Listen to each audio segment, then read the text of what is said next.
Bismillahirrahmanirrahim. Assalamualaikum warahmatullahi wabarakatuh. Selamat pagi dan salam sejahtera untuk kita semua. Saya akan berbagi slide, Bapak dan Ibu. Perkenalkan, nama saya Eka Mevrina Suminarsih dari Provinsi DKI Jakarta. Dan saya mengucapkan selamat bertemu kembali kepada Dewan Juri pemilihan Pustakawan Berprestasi Terbaik tingkat nasional RI tahun 2020.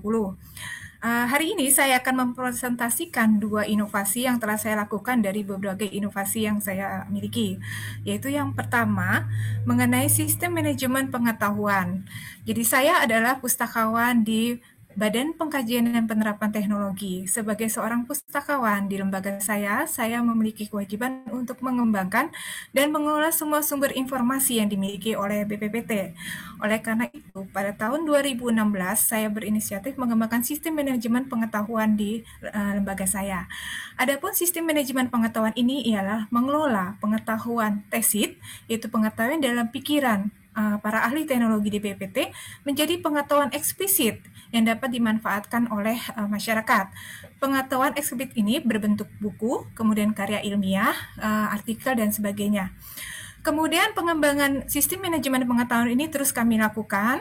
Pada tahun 2017 sudah terbentuk aplikasinya, kemudian 2018 dilakukan evaluasi dan rancangan untuk terintegrasi dengan perpustakaan digital.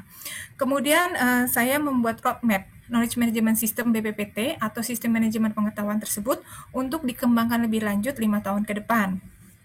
Dalam pengembangan roadmap ini, saya dibantu oleh tim IT dari BPPT, di mana kami akan terus berintegrasi dengan sistem-sistem yang ada di BPPT, dari mulai sistem absensi, kemudian penilaian kinerja, kemudian bagaimana mengolah inovasi untuk dapat dikembangkan kembali. Sistem ini juga dibuat berdasarkan, yaitu yang pertama, banyaknya pengetahuan yang hilang pada saat pegawai BPPT itu pensiun. Jadi oleh karena itu kita merasa perlu menangkap atau mengcapture pengetahuan tersebut agar dapat digunakan kembali oleh generasi berikutnya. Kemudian yang kedua, dasar dari kegiatan ini adalah adanya Undang-Undang Nomor 43 Tahun 2007 tentang Perpustakaan. Kemudian buku 8 Kemenpen RB, yaitu tentang pedoman knowledge management di lembaga pemerintah, dan adanya peraturan Badan Pengkajian dan Penerapan Teknologi mengenai tata kerja dan organisasi di BPPT. Dengan adanya sistem ini, peran pustakawan dirasakan penting dan sangat penting kalau menurut saya, karena pustakawan di sini akan memvalidasi seluruh pengetahuan-pengetahuan yang ada di BPPT menjadi pengetahuan yang akurat dan dapat dimanfaatkan oleh generasi berikutnya. Alhamdulillah sistem ini mendapatkan apresiasi yang pertama dari Sekretariat Negara sebagai 5 inovasi perpustakaan terbaik, kemudian yang kedua dari Kementerian PAN RB, yaitu sebagai inovasi lembaga yang dapat dimanfaatkan dan direplikasi oleh lembaga lain, dan Kepala BPPT juga sangat mengapresiasi sistem ini, di mana beliau selalu mengatakan bahwa sistem manajemen pengetahuan adalah produknya pustakawan. Kemudian yang kedua adalah inovasi yang saya lakukan untuk masyarakat di Jakarta dan Indonesia. Dalam sistem ini saya mengkaji beberapa modul atau model di mana saya menggagas untuk implementasi pentahelix model dalam ekosistem literasi informasi masyarakat untuk peningkatan peran perpustakaan mewujudkan sumber daya manusia unggul Indonesia maju. Pentahelix model merupakan model kolaborasi antara 5 unsur, yaitu pemerintah, akademisi, masyarakat, industri, dan media. Di era sekarang, kita mengalami adanya akses terbuka, sains terbuka, inovasi terbuka, dan masyarakat yang terbuka. Oleh karena itu, kita tidak bisa menjadi Superman, tapi kita bisa menjadi super team, di mana semua kolaborasi ini akan diintegrasikan dan akan dikelola oleh perpustakaan. Jadi perpustakaan ini di sini akan memainkan peranan sangat penting untuk bisa memanfaatkan hasil kolaborasi ini bagi masyarakat. Dari kolaborasi ini, kemudian saya buatkan model. Pertanyaannya, kenapa tiba-tiba ada model Pentahelix. Jadi saya beberapa kali bertemu dengan mitra-mitra perpustakaan seperti Pemda, kemudian Pustaka Nasional, kemudian beberapa industri seperti penerbit dan sebagainya. Mereka ternyata memang membutuhkan satu kolaborasi dengan perpustakaan. Dan akhirnya untuk mendukung World Book Capital City yang dicanangkan oleh Gubernur DKI Jakarta, maka saya membuat konsep ini. Dan saat ini konsep ini telah diterima dan akan dibangun Taman Literasi di DKI Jakarta tahun 2020-2022. Dalam konsep ini, Pentahelix tersebut yaitu terdiri dari pemerintah, ada Diskusi DKI Jakarta, kemudian ada Pemda DKI, kemudian ada Perpustakaan Nasional, pemerintah pusat, dan 11 lembaga lainnya. Kemudian dari segi industri, kami melibatkan penerbit, ada BUMD antara Pasar Jaya yang akan membangun, dan 13 industri lainnya. Kemudian untuk akademisi, kami melibatkan Kementerian Pendidikan dan Kebudayaan, dan untuk komunitas, kami melibatkan beberapa asosiasi seperti EPI, Dewan Masjid Indonesia, Komunitas Difabel, dan 30 komunitas masyarakat lainnya. Dan yang terakhir kami melibatkan media massa sebagai penyebarluasan kegiatan dari nanti Taman Literasi yang akan dibangun di Jakarta. Di sini World Book Capital City merupakan suatu program di mana Jakarta akan menjadi sebuah kota buku dunia yang berbudaya baca melekat pada warganya. Hal ini untuk meningkatkan kesejahteraan masyarakat. Kemudian modelnya seperti apa? Yaitu seperti ini. Jadi nanti kami akan bangun taman buku di mana ada literasi tematik.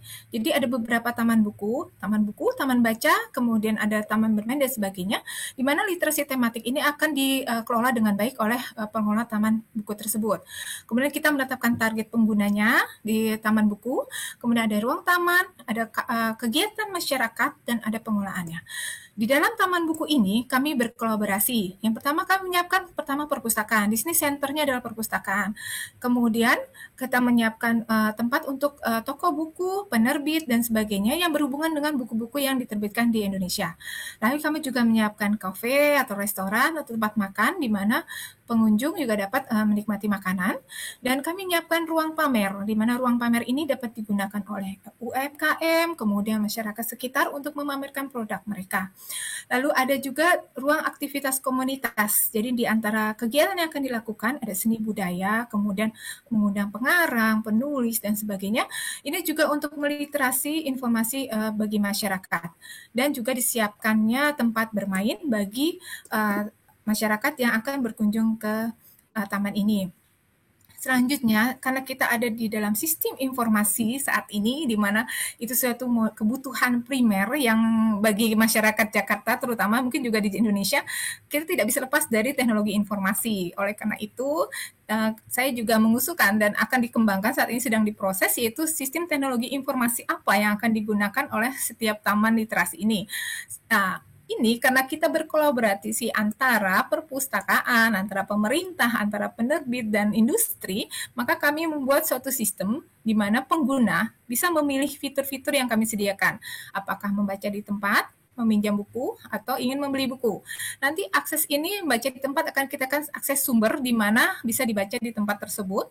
Kemudian untuk meminjam buku, kita memberikan akses ke perpustakaan. Jadi nanti untuk perpustakaan kami akan kelola di mana intinya perpustakaan nasional tetap akan ada setiap waktu, dan kita berdiri untuk perpustakaan-perpustakaan lainnya yang ingin dapat diakses melalui taman-taman buku tersebut. Kemudian pembelian buku bagi masyarakat yang ingin memiliki buku tersebut, kita beri akses ke toko buku dengan metode pembayaran, metode pengiriman yang disesuaikan dengan teknologi tersebut.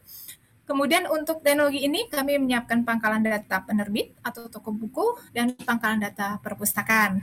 Baik, Bapak dan Ibu, saya berharap bahwa kita sebagai pustakawan harus bangga dengan profesi kita tunjukkan bahwa kita selalu berkembang dan berkolaborasi dengan mitra-mitra kita.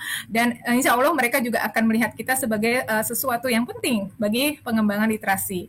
Mari kita bersama-sama membuktikan kepada dunia bahwa pustakawan merupakan salah satu profesi yang sangat penting untuk meningkatkan kesejahteraan ekonomi bangsa.